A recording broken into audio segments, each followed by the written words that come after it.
Formed in 1835, Searcy, Arkansas was originally known as White Sulphur Springs. A health resort drew people to the area, as the water in the springs was said to have extraordinary healing properties. This article from 1830 in the Arkansas Gazette describes the springs, which accommodated families in private apartments with a good road. The great celebrity which these springs have already obtained for the cure of rheumatic distortions, paralytic affections, diseases of the liver, enlargement of the spleen, eruptive diseases of the skin, and a variety of other affections. It touts that chalybeate springs are of great virtue in restoring tone to the debilitated stomach, and bid fair to prove a sure remedy for that distressing disease called dyspepsia. While the rust-colored chalybeate springs made magic happen from its iron salts, White Sulphur Springs tickled the sinuses with its delicate fragrance of old sippy cup filled with rancid egg. It was sought after to help with mercurial affections, dyspepsia, diseases of the liver, and rheumatism. Soon the springs dried up and the resort grew to be the city of Searcy. When Searcy became an incorporated city in 1851, it boasted around 500 residents. By the time Porter Roland Rodgers was born in 1904, the population of Searcy had risen all the way to 2,000. The Center for Disease Control says that in some cities in the United States at the time, up to 30% of infants did not live to see their first birthday. The CDC further says that 1 in 5 children died before 5 years old. And newspaper advertisements in Arkansas in 1904 understood the opportunity. Companies and entrepreneurs offered everything needed to be healthy and happy and attractive. Product descriptions for creams, pills, salves, and tonics used a hearty dose of puffery and blended in just the right amount of captivating success stories. Or they delivered creative fabrications following the path of the snake oil salesman. Target consumers were lured in as product descriptions tapped into the fear of sickness with the promise of easy cures. And subtle, degrading commentary tugged at pride and vanity in the ever-present quest for perfection and beauty. A pleasant pill. No pill is as pleasant and positive as DeWitt's Little Early Risers. DeWitt's Little Early Risers are so mild and effective that children, delicate ladies, and weak people enjoy their cleansing effect, while strong people say they are the best liver pills sold. For thin cheeks. The 3 requisites of facial beauty are rounded features, absence of wrinkles, and a fine complexion. Nothing can hide the deformity of thin, sunken cheeks, an ugly arm, a scrawny hand, or the absence of a bust. Dr. Charles Fleshfood. Married men do not live longer than single men. It only seems longer. And if either are troubled with dyspepsia, biliousness, or constipation, the only safe and reasonable thing to do is buy a bottle of Rego tonic laxative syrup, the certain cure for constipation, and live to die of old age. Mothers, be careful of the health of your children. Look out for coughs, colds, croup, and whooping cough. Stop them in time. 1-minute cough cure is the best remedy, harmless and pleasant. Test its value. Simmons Liver Regulator is the most valuable remedy I have ever tried for constipation and disordered liver. It does its work thoroughly, but does not gripe like most remedies of its character. Piles, piles, piles! Dr. Williams' Indian Pile Ointment will cure blind, bleeding, ulcerated, and itching piles. It absorbs the tumors, allays the itching at once, acts as a poultice, gives instant relief. Dr. Williams' Indian Pile Ointment is prepared only for piles and itching of the private parts and nothing else. Women suffer. Many women suffer in silence and drift along from bad to worse, knowing well that they ought to have immediate assistance. How many women do you know who are perfectly well and strong? The cause may be easily traced to some feminine derangement which manifests itself in depression of spirits, reluctance to go anywhere or do anything, backache, dragging sensations, flatulency, nervousness, and sleeplessness. These symptoms are but warning that there is danger ahead and, unless heeded, a life of suffering or a serious operation is the inevitable result. The best remedy for all these symptoms is Lydia E. Pinkham's vegetable compound. Close to the various hot springs in nearby Little Rock, the Wake Night Sanitarium opened in 1920. Sanitariums had typically been built in what is considered a healthy or healing location and became known to serve as long-term care for those with consumption or tuberculosis. The Wake Night Sanitarium was the only hospital for Searcy, Arkansas, so it was used for everything medically related for the city's then home to 2,800 residents. A doctor was recruited to Searcy, Dr. A. G. Harrison. Dr. Harrison had previously been involved in a situation involving a hog. The doctor and a neighbor, Farmer Will Parker, had some sort of disagreement which was settled. But then things got serious when the doctor's car hit and killed Will's hog. Will was furious. Hog hitting Harrison paid Will the value of the hog, but that wasn't a sufficient resolution for Will, who felt that the hog hitting was intentional. Will insulted the doctor slapped Will accused the doctor of assault and battery, and they ended up in court several days later for a preliminary hearing. During the appearance, Will reached for his gun, but Dr. Harrison got to his own gun first. He shot 5 times, resulting in Will's death. The next doctor on the scene was previously mentioned Porter Roland Rodgers. Having been born in 1904 in a small city, all I could find out from his childhood was that he was the oldest, the only boy, and he had 2 younger sisters. The Rogers family was poor, but Porter had an uncle who could afford to put him through school, first at Hendrix College, and subsequently to the University of Arkansas Medical School. He then interned at Harper Hospital in Detroit, Michigan. Porter received his license to practice medicine from the Arkansas Medical Society in June of 1929, only a few months before the stock market crashed. Thereafter, he began working as a physician and surgeon in Searcy along with Dr. Harrison. As a new doctor, Porter drove extensively around the farming regions to provide home visits, even to the border of Missouri, about a 4.5-hour drive today. He eventually hired a driver so he could sleep in the car on the long drives, as he accepted patients at any time of day. Porter's office was never really closed in those early days. If someone couldn't afford to pay for their visit, Porter allowed an exchange for food from the crop they grew. Or he simply didn't charge for the visit. It has been said that, for some, he even left money for those who couldn't afford to pay him. His willingness to go the extra mile, sometimes literally, gained the hearts and loyalty of those in the area, thus building his practice quickly. But it's clear that the start of his career was not exactly a financial windfall. In 1932, 28-year-old Porter married 26-year-old Mildred Fern Cohen, known as Fern. Several months after the newlyweds tied the knot, Porter was arrested for possession and distribution of counterfeit money, at a time when there was a 24% unemployment rate. 9 months after the wedding, instead of having a honeymoon baby, Porter was indicted by a federal grand jury for his role in a counterfeit ring. The specialty of the forgery crew was circulating fraudulent $10 and $20 bills. The equivalent today would be about $175 and $350 respectively. The bogus bills made their way through Arkansas and surrounding states. In November 1933, Porter pled guilty to 3 of the 4 counts for which he'd been charged. November 10, 1933, court records say, having previously entered a plea of guilty to the charge of possessing counterfeit money, it is considered, ordered, and adjudged that this defendant be confined in the United States Reformatory for the term and period of 3 years.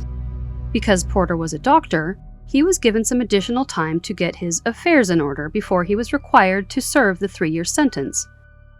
11 days later, on November 21, 1933, the court clarified the order to say that the defendant Porter Rogers be given until March 1, 1934, to commence the service of sentence heretofore imposed. So he had just over 3 months to do whatever. 1 month later, on December 22nd, the Arkansas State Medical Board filed a complaint. They maintained that, due to Porter's conviction involving moral turpitude in federal district court, the medical board had sufficient cause to revoke his medical license. Porter was served with a lawsuit by the board, for which a hearing was scheduled for January 10, 1934 at 11 a.m. That hearing was to be Porter's opportunity to defend his position, if he wanted to, as to why his medical license should not be revoked. Porter and his attorney appeared and objected, but the medical board denied his objection. They revoked Porter's medical license to practice in the state of Arkansas. In the interim between the indictment and serving his sentence, Fern, now pregnant, rode a horse around the farmlands to solicit signatures for her husband. She gathered 60,000 signatures on a petition to get Porter's medical license back. Apparently, it worked. On March 1, 1934, the day Porter was to report to jail, the court issued a revised order. It is ordered by the court that defendant Porter Rogers be held on probation for the term and period of 5 years. Porter's original sentence of 3 years incarceration was set aside to be just probation. And this changed everything. Not only did he no longer have to serve time, he wasted no time requesting reinstatement of his medical license. March 16th, Porter essentially filed an appeal in the Pulaski Circuit Court, demanding restoration of his medical license. The medical board denied the request. The court, however, agreed with Porter. The court rendered judgment quashing, vacating, and setting aside and holding for naught said order of January 10, 1934, revoking Porter Rogers' license. And thus, the court overrode the medical board and Dr. Porter Rogers was back in business. The medical board filed an appeal, maintaining that the court ruled incorrectly. Porter had, after all, pled guilty to 3 of 4 charges for his part in the dissemination of counterfeit money, a crime of moral turpitude. Their stance was that it was within their right to take his license. And they were correct. An Arkansas statute authorizes the state medical board to revoke the license to practice medicine of a person convicted of a crime involving moral turpitude. And Arkansas Supreme Court case law from 1908 had helpfully established the definition of moral turpitude. Moral turpitude is defined to be an act of baseness, vileness, or depravity in the private and social duties which a man owes to his fellow men or to society in general. The court admitted that possession of counterfeit money with intent to corrupt the currency of the country and with intent to cheat and defraud any person to whom it is uttered is a base and infamous crime. But it does not follow that the judgment must be reversed. The judgment meant reinstating Porter's license. It is true that Porter Rogers pleaded guilty to a crime involving moral turpitude, and that he was sentenced to serve 3 years in the reformatory. But the court before whom that case was tried saw proper to set aside the sentence and put him on probation for a period of 5 years. The court's decision continued, explaining, "In view of the fact that Porter Rogers has not been required to suffer the punishment prescribed in the judgment and sentence, the question naturally arises as to whether he has been convicted. There has been no conviction within the meaning of the statute. There has been no final judgment entered because the sentence has been suspended. There not being a final judgment of conviction, the medical board was without authority, under this provision of the statute and under the charge made, to revoke his license, and the circuit court correctly squashed said order." Though Porter was caught and confessed to active participation in a counterfeit money ring, at a time when the country was suffering the most, he suffered no lawful or professional punishment. That year, 1933, Porter not only got back to building his practice, he also purchased his first Tennessee walking horse. That breed of horse was developed in the late 1700s and is famous for its unique gait, which resembles a running walk. The cost Porter would have paid would have been around $400, or around $9,000 today. Interesting that he was able to make such a large purchase in the middle of the Great Depression as a new doctor just after he was caught but not punished for his part in a counterfeit money ring. Porter continued to purchase additional walking horses until he was considered a top breeding facility in the early 1940s. In 1943, Porter purchased the small 28-bed Wake Night Sanitarium and humbly changed the name to Porter Rogers Hospital. By 1947, Porter expanded the hospital to have 100 beds, and an additional doctor was hired. In 1950, one of Porter's horses won the World Grand Championship. Throughout the 50s and 60s, his horses won the championship multiple times, and he continued to breed them. In 1964, one of his walking horses sold for $125,000, $1.2 million today.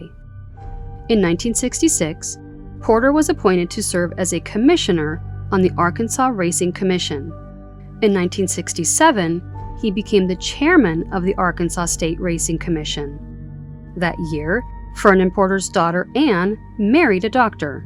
Their son, Porter Jr., became a doctor. In 1968, one of Porter's horses was sold for $85,000, well over $700,000 today. Everything about Dr. Rodgers exuded success.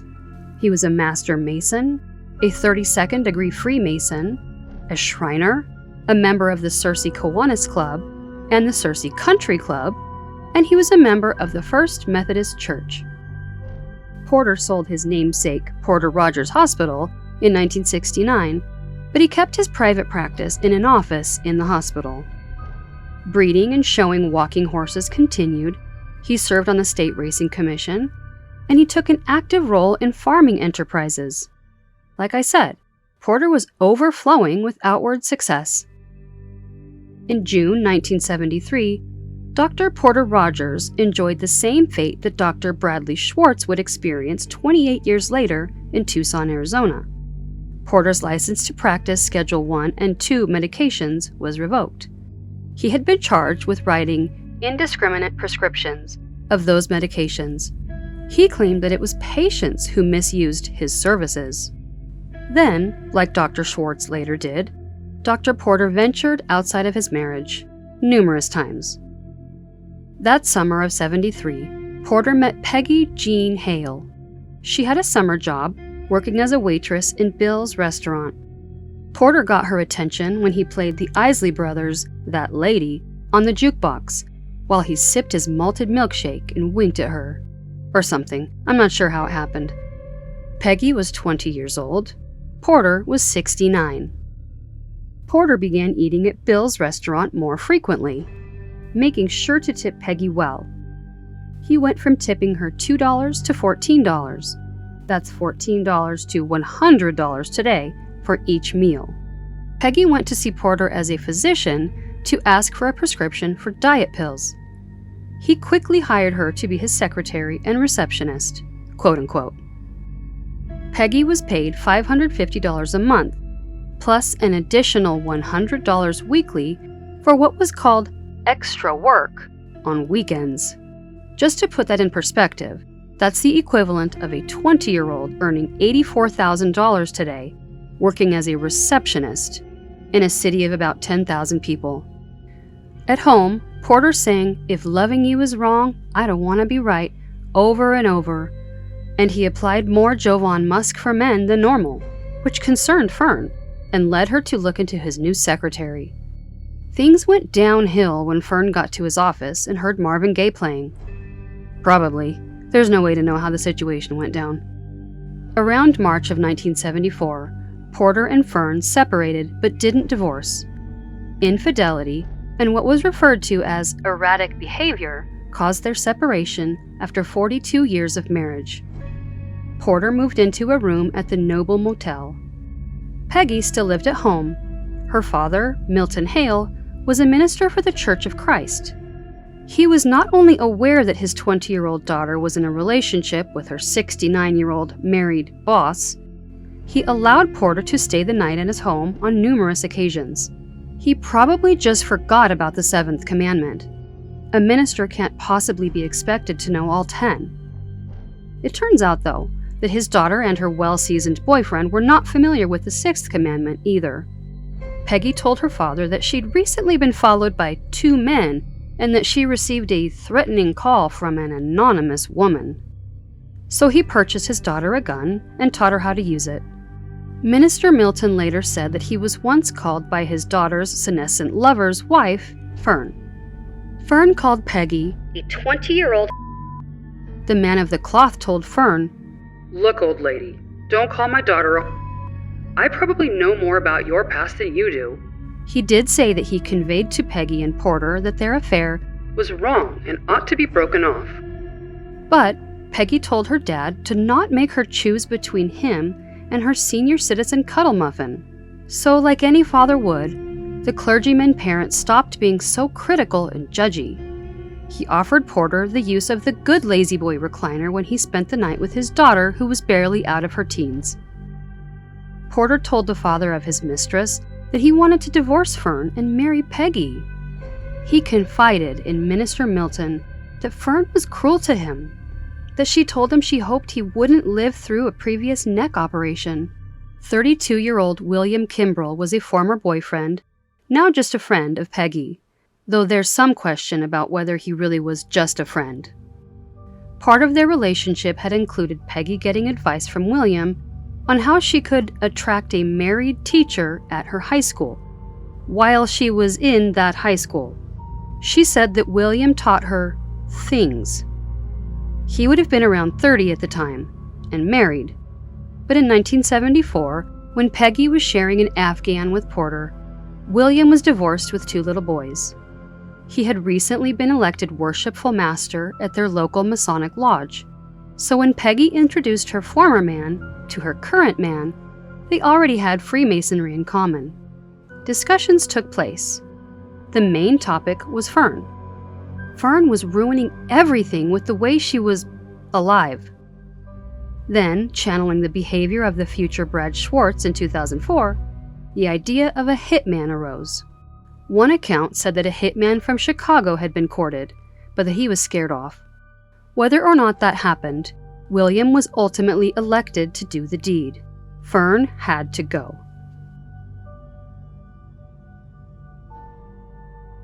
On the evening of September 25, 1974, Fern was out with the gals, playing bridge at the Elks Club. Fern was known for her bridge skills and was planning a trip to Memphis the following day for a tournament. One of the ladies in the group fell down some stairs and broke both of her wrists. Fern drove her to a hospital and called her son, Dr. Porter Rodgers Jr., to come help. Fern was seen at the hospital at around 11:30 p.m. The following morning, housekeeper Betty Ross entered the Rogers home. The body of Mrs. Rogers was found in the first-floor hallway of the couple's 2-story brick mansion in Searcy by a housekeeper the morning of September 26th.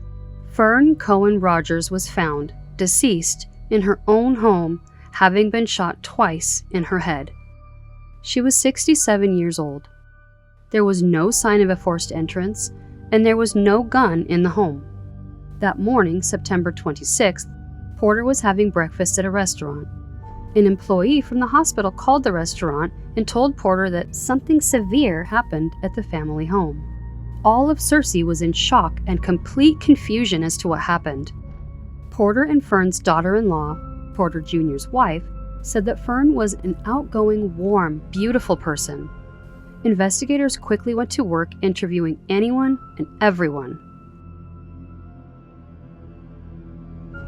November 2nd, 1974, a malpractice suit was filed against Porter. A woman, Audra, went to Dr. Porter Rogers to have her gallbladder removed. When she woke up from her surgery, the good doc told her that her gallbladder was gone and that all was well. The problem was that he did not remove the gallbladder. The purpose for the surgery wasn't done. Audra and her husband sued for $2.2 million, $1.5 million for damages from ongoing pain, $500,000 for punitive damages because Porter lied to Audra, and $200,000 for Audra's husband because the non-surgery surgery deprived him of his wife's services, companionship, and consortium. Peggy was arrested for her role in Fern's murder at noon on November 8th, about 2 weeks after the death, 1 week after Porter was served with the malpractice suit. Porter went to the White County Courthouse to arrange a bond for her. While there, he was read his Miranda warning. He waived his rights, was interviewed for about an hour, and was allowed to go home. Detectives had already been speaking with Peggy and William, and they had implicated themselves and Porter in a conspiracy to kill Fern. William was arrested at 3 a.m. Porter was picked up in a police car at 3 a.m. and was driven to the prosecuting attorney's office. At that time, he was told that he was a suspect, read his Miranda warning again, and again waived his right to remain silent. They discussed the recorded confessions made by Peggy and William. Porter was in disbelief that Peggy had confessed, so they brought Peggy into the room. She confirmed to Porter that she did give a recorded statement. In response, Porter said, "I only admit that Peggy Hale has always been truthful with me, and I do not deny that what she said in the tape recording was true, but I want to consult with my attorney before I make any statements." At 3 p.m., Porter waived his Miranda rights once again and made a confession. As it was written down, he signed each page. This is how the doctor described the interrogation by Detective Lester. "He said he meant business. He showed me his pistol and said, 'I hope we don't have to use this pistol, but I can sure use it.' His face was red. I was afraid of the man, and I was tired. He told me, 'We are going to bring this thing to a head today.' There was no one else in the room, but on occasion he would leave the room and go into the adjoining room to talk to someone. Once when he came out of the adjoining room, I saw what looked like a whiskey bottle in his hand. I could tell that he was mad, and he showed me his pistol twice. Lester kept trying to get me to talk, and I told him 2 or 3 times that I would have to talk with my lawyer. He said, 'To hell with the damn lawyer. I am tired of hearing that.' I told him that I was going to have a lawyer before I could make any statement. Along about that time, I began to have one of my weak spells. I don't remember anything else until something was said by Lester about signing. I remember distinctly that he made me sign on the bottom and over on the side. So then the next thing I remember, I was walking to the jail. I deny what's in the statement, but it is my signature." Porter was arrested November 9th. Shortly thereafter, Porter's attorney, Ed Bethune, requested that he be committed to the state hospital at Little Rock for a 30-day psychiatric examination.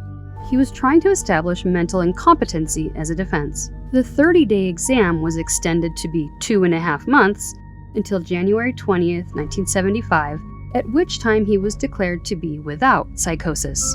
When word spread that Porter had been arrested for Fern's killing, the small, loyal community lost their minds with disbelief. One resident of Searcy wrote a letter to the local paper, the Searcy Citizen. The letter said, "The man that's sitting in the White County Jail today deserves all the love and consideration that the people that know him for what he really is can give. Like most farm people, we were not blessed with the money and finer things of life, so there were lots of times we needed medical care and had no money to pay, but that didn't keep us out of Rodgers Hospital." In December of '74, the state medical board issued a suspension of Porter's medical license after a county chancellor accused him of incompetency of his business affairs. Perhaps the calendar diary that Porter kept of his and Peggy's specific afternoon delights was discovered by the wrong person in his doctor's office. I mean, it was probably related to being arrested for murder along with his secretary, but Porter really did keep a detailed diary of their synchronized swimming sessions. So maybe he was suspended for both. The trial began with the court reading the charge for which Porter was being tried. Porter plugged his ears and bawled as the murder charge was read. The court had to go to recess because his weeping and gnashing of teeth was too loud and disruptive. The facts set forth by the state were that 70-year-old Dr. Porter Rodgers was having an affair with his 20-year-old secretary, Peggy Jean Hale. He wanted to marry Peggy, but divorcing his wife, Fern Rogers, would be too complicated. Complicated in this case is a euphemism for costly. At the time, Porter's fortune was estimated to be a minimum of $4 million up to $25 million, or $24 million on the low side today. The prosecutor said that Peggy brought in William Barry Kimbrell, who she previously dated, to act as a hitman and paid him $3,000 to rob and kill Fern. The judge assigned 4 police officers to escort the jurors to the Rogers home where Fern had been killed. He said that viewing the home would mean 1,000 words to each of you, and ask them to view anything downstairs which arouses your curiosity. It was said that Fern's purse had jewelry inside it worth $30,000. The officer who found the purse in the garden found a diamond brooch valued at $12,000 and a $5,000 diamond-studded wristwatch inside the purse. He testified that he had been told that Fern often carried the brooch and watch inside her purse. The medical examiner testified that Fern died between 11 p.m. on the 25th and 3 a.m. on the 26th. It was further presented that her autopsy showed that the 2 gunshot wounds to her head killed her virtually instantly. Peggy testified and was asked why she was testifying against her vintage boyfriend. Peggy answered, "Because I'd rather tell the truth and suffer the consequences than live with the lies the rest of my life." Peggy said that the start of their relationship was when Dr. Porter Rodgers seduced her in his examination room. She testified that she was originally attracted to Porter because of his money, but that she did grow to love him. She explained that she, William, and Porter plotted to end the life of Fern. Peggy explained that she didn't want Fern's wealth or her social position. She just wanted her husband, Porter. She expressed her dislike and even hatred for Fern, and said that Porter wanted to marry her, but a divorce would have been a long, drawn-out, costly affair. So they instead planned her death. She further explained that William was assured his financial future by Porter for killing Fern. Peggy admitted that she handed $3,000 to William as prepayment for the murder, and that he was to be paid an additional $3,000 afterward. She also served as William's transportation to the Rogers home where Fern was living. She explained that Porter showed her how to unlock a complex 2-key lock to the Rogers home, so she knew how to enter the home. Peggy expressed, "I loved Dr. Rodgers," but said that she lost respect for him because he wouldn't tell the truth. Johnny Fisher, who shared an apartment with William, testified about what he saw the night of the murder. He said he returned from a date that night about 12:15 a.m. and saw William watching TV. He said William was fully clothed. Now, I'm not sure what that's implying. Did William usually bask on the couch like the statue of David while he watched TV, so it was shocking that he was clothed? Or did he mean that William was fully clothed, like he was wearing a coat and shoes? If it's the statue of David thing, I can't help but hope he practiced the use of a courteously placed towel to protect the pillows from his pillows. So something was going on with William's clothes, and William told Johnny that he had felt sick earlier, but that he was feeling better. Johnny said that at around 7:30 the following morning, William answered a brief phone call from Peggy. An officer testified that the 2 bullets removed from Fern's head and a bullet found on the floor of Peggy's mobile home were fired from the same gun. He further explained that the spent cartridges found near Fern's body and 6 spent cartridges found outside of Minister Milton's home were also fired from the same gun. Officer Lester, who interviewed Porter the day he was arrested, was asked to explain what tactics he used to get Porter to talk. He told the court that he used the soft, sympathetic approach, condemning the murder victim, minimizing the defendant's guilt feelings, exuding an air of confidence, condemning alleged accomplices, flattery, and holding the possibility of the death penalty over his head. An investigator testified of the same, calling the mood of the interview a cordial, friendly atmosphere, which led to Porter's signed confession. Reminder number 847. Don't talk to law enforcement. It's very easy to believe that we're smart enough to handle it, that we're smart enough to navigate an interrogation. But here's the thing, we need to be smart enough to not talk. Flattery and a cordial, friendly atmosphere should not give you the warm fuzzies. It should put you on alert. If someone in a position of authority could love bomb you into a false sense of security, then that situation will never, ever be for your benefit. Be smart enough to politely assert your right to remain silent. An investigator testified that he played Peggy's tape-recorded confession for Porter, and that he brought her into the room when Porter didn't believe what he was hearing. Porter's 5-page confession was read in court by a police officer. It read in part, "The only reason I can explain Fern's killing was because I was hungry for Peggy Hale, and we wanted to get married." Porter's defense said that he was chasing a second childhood, describing him as a millionaire land speculator and horse breeder. They called Peggy a gold digger and posited that, given the time and opportunity, the wealthy Dr. Porter Rodgers would have been the next to go. Porter testified on his own behalf.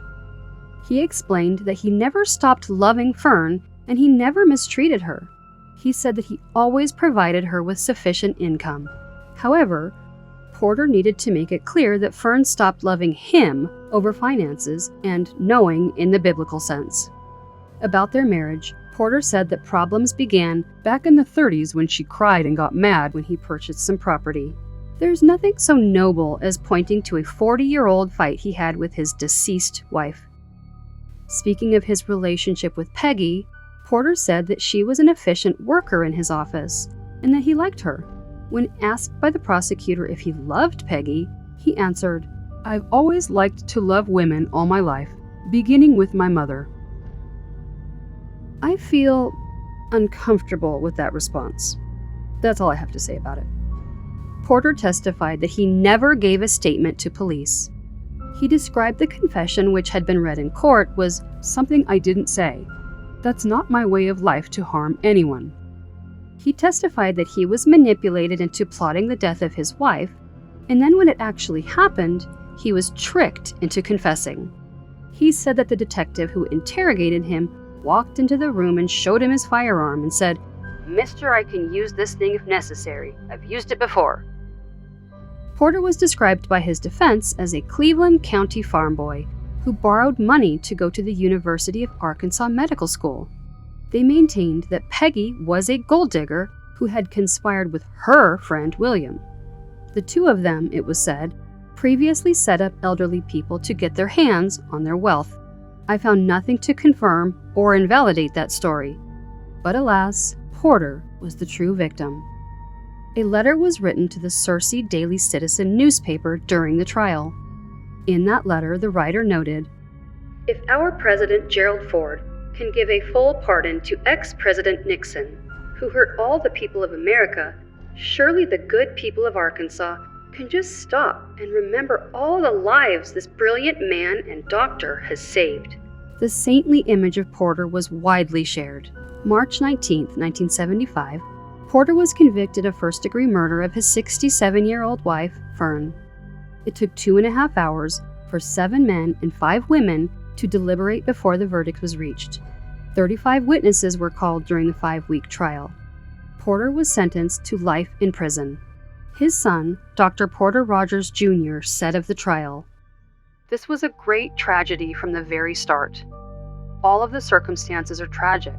I think justice has been served. I think my father was tried by his peers in his home county. A best effort was given by the judiciary system, by the prosecution, by the defense, and also by the jury. And I feel that justice at this point has been served." Peggy and William were charged with capital felony murder while perpetrating the felony offenses of burglary and robbery. 21-year-old Peggy Jean Hale took a plea for second-degree murder and was sentenced to 21 years incarceration. William, a dedicated Freemason, was accused of having been paid $3,000, about $18,000 today, to kill Fern. His case went to trial. Peggy testified in that trial as well. She explained that she drove William to the Rogers home the night Fern was killed, and that the gun used to shoot Fern was owned by Peggy. After the shooting, a car pulled into and out of Fern's driveway, which startled William.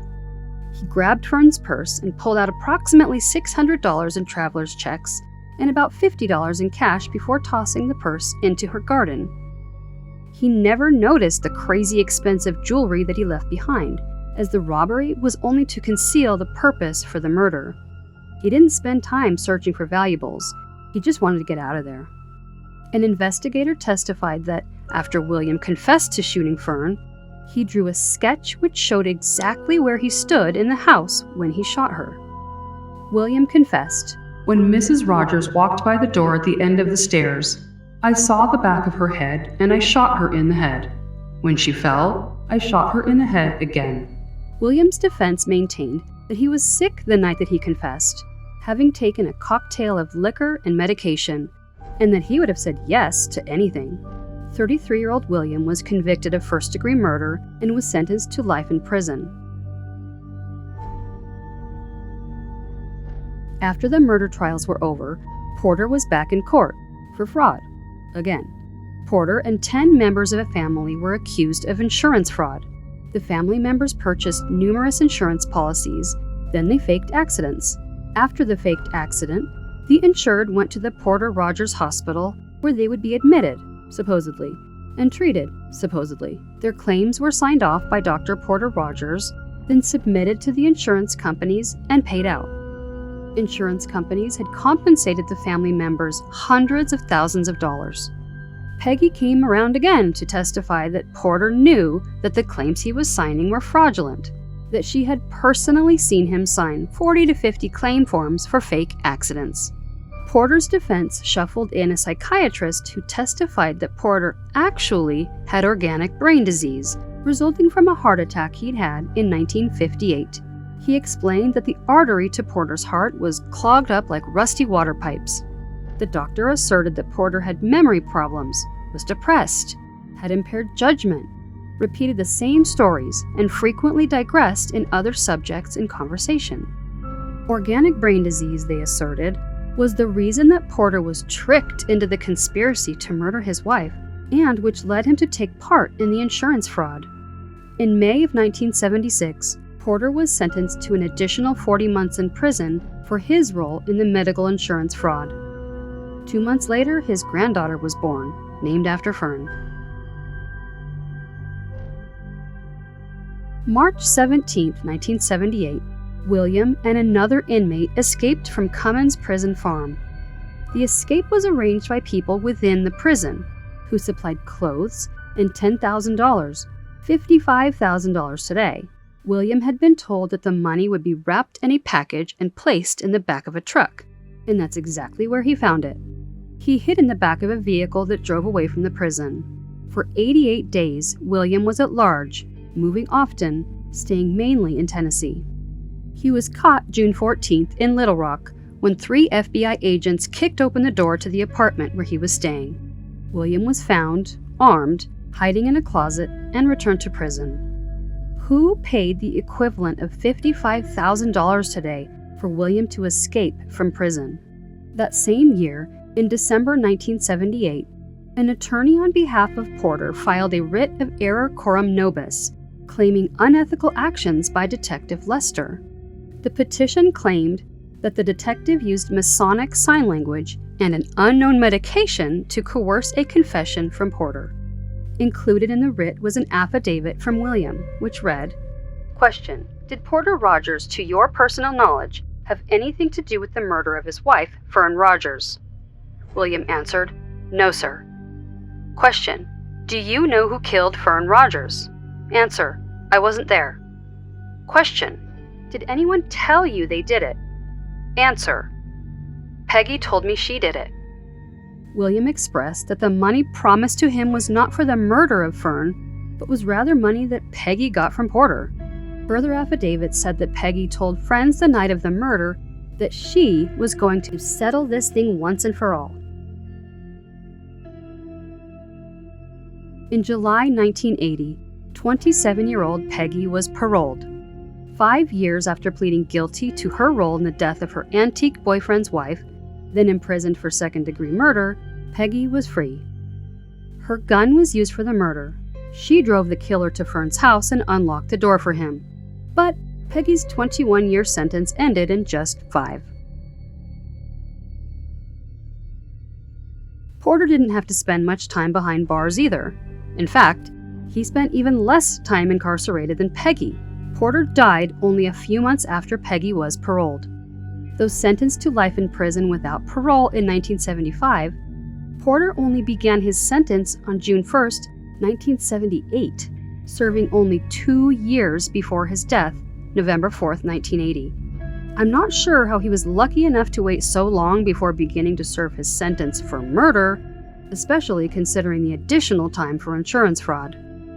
The only article I found related to his death said that Porter had been listed by the Correction Department as medically disabled and had a documented history of heart trouble.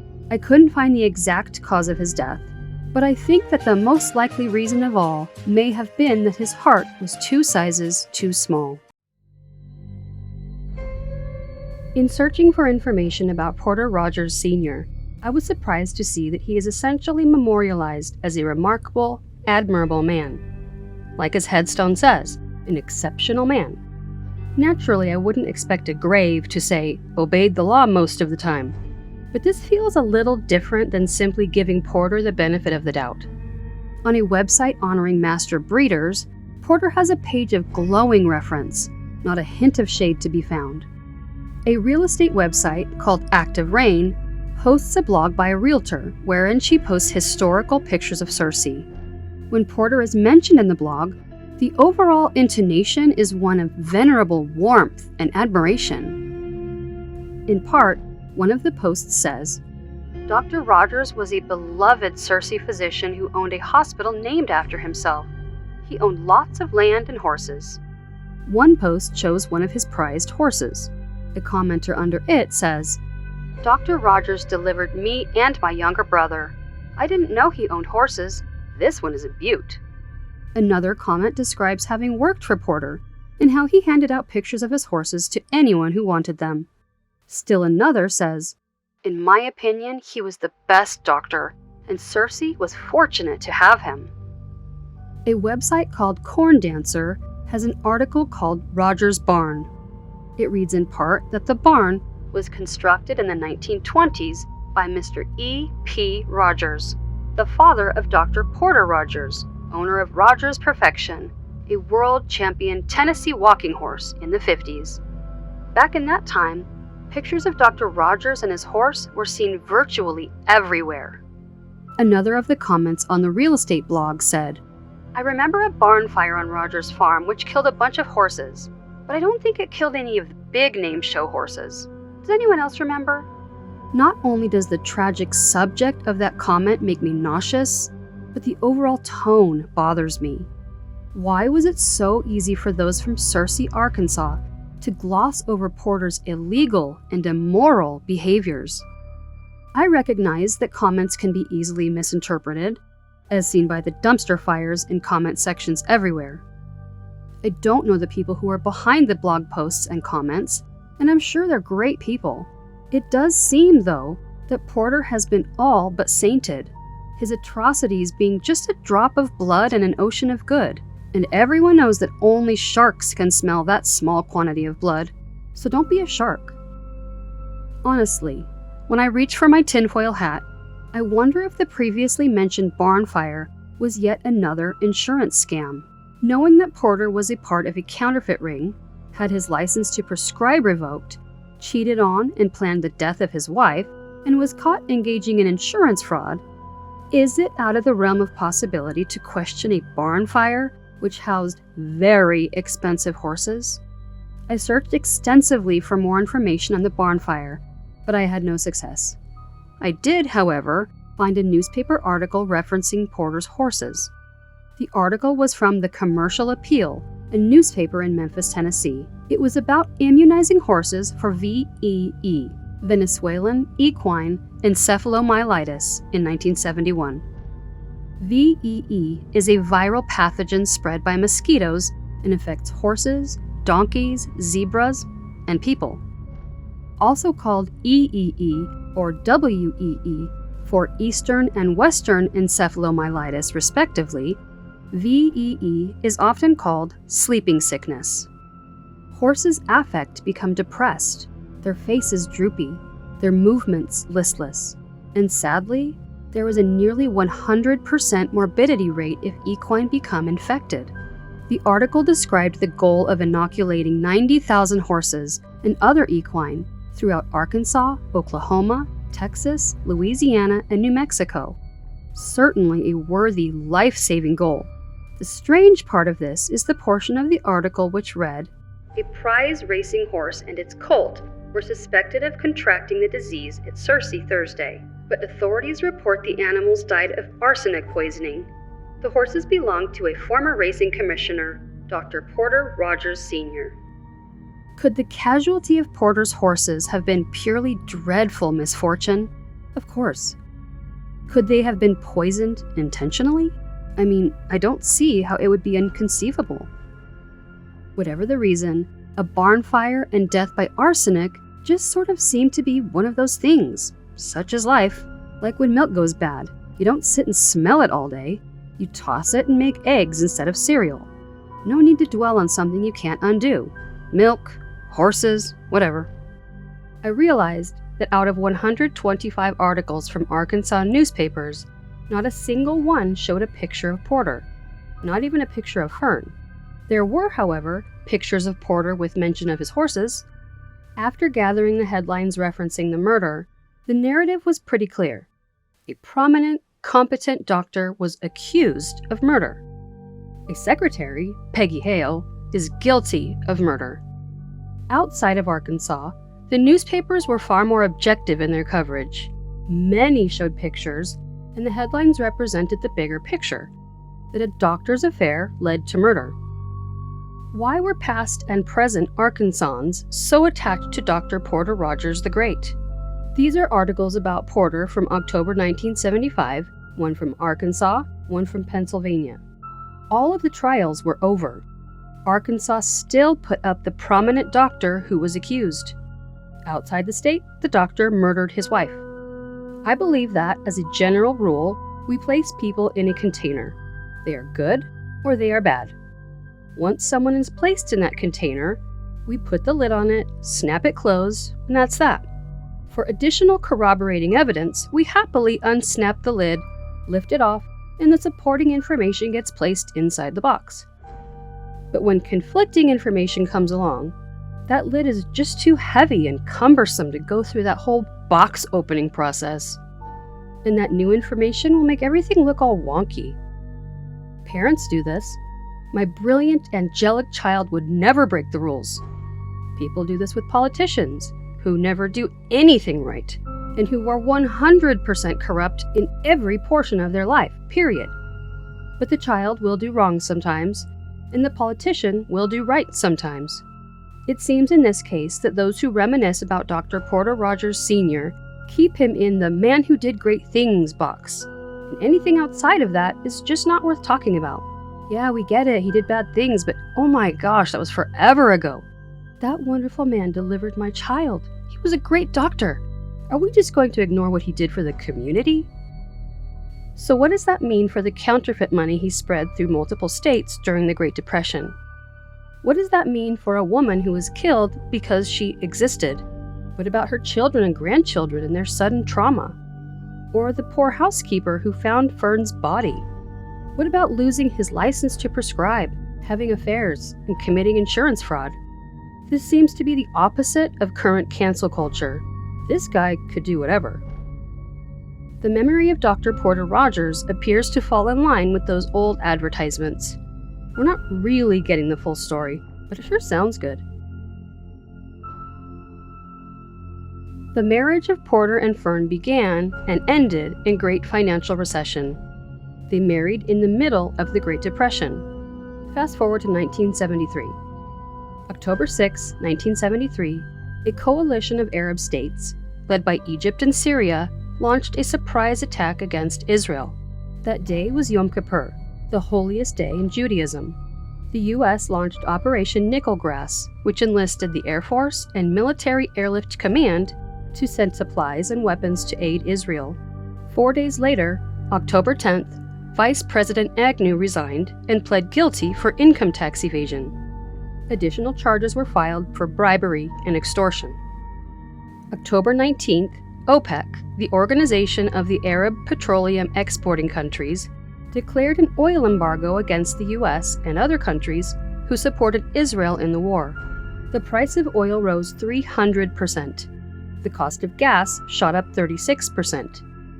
And there were shortages and rationing and extremely long lines at gas stations. Recall the toilet paper hysteria of 2020. The fear of no TP led to hoarding, which increased shortages, raised the cost of what could be found, and caused brawls and general loss of civility in stores. Transfer that hysteria to gasoline. But unlike the ability to use something less desirable to wipe your nether regions, there was no other option for gas. Energy cost exploded in what is called the oil crisis, or oil shock of 1973. The stock market dropped and continued dropping. Yom Kippur War lasted 2 weeks and 5 days. The energy crisis was not so quick to end. 1974 continued the downward turn of the stock market and stressfully poor economy. August 9th, President Nixon resigned. The stock market dropped a lot and kept dropping. September 25, 1974, was the day that Fern Rogers was killed. It was also Yom Kippur, the anniversary of the war that exacerbated the failing economy and ushered in a year of financial crisis. Porter married Fern at the lowest point of the Great Depression. Porter ended their marriage through murder at nearly the lowest point of a recession. I can only imagine the tugging on Porter's coat by spoiled 20-year-old Peggy, combined with the financial crisis in the country, painted a target on the back of unsuspecting Fern Rogers. On the bright side, Porter Rogers got to keep his good name, so that's nice.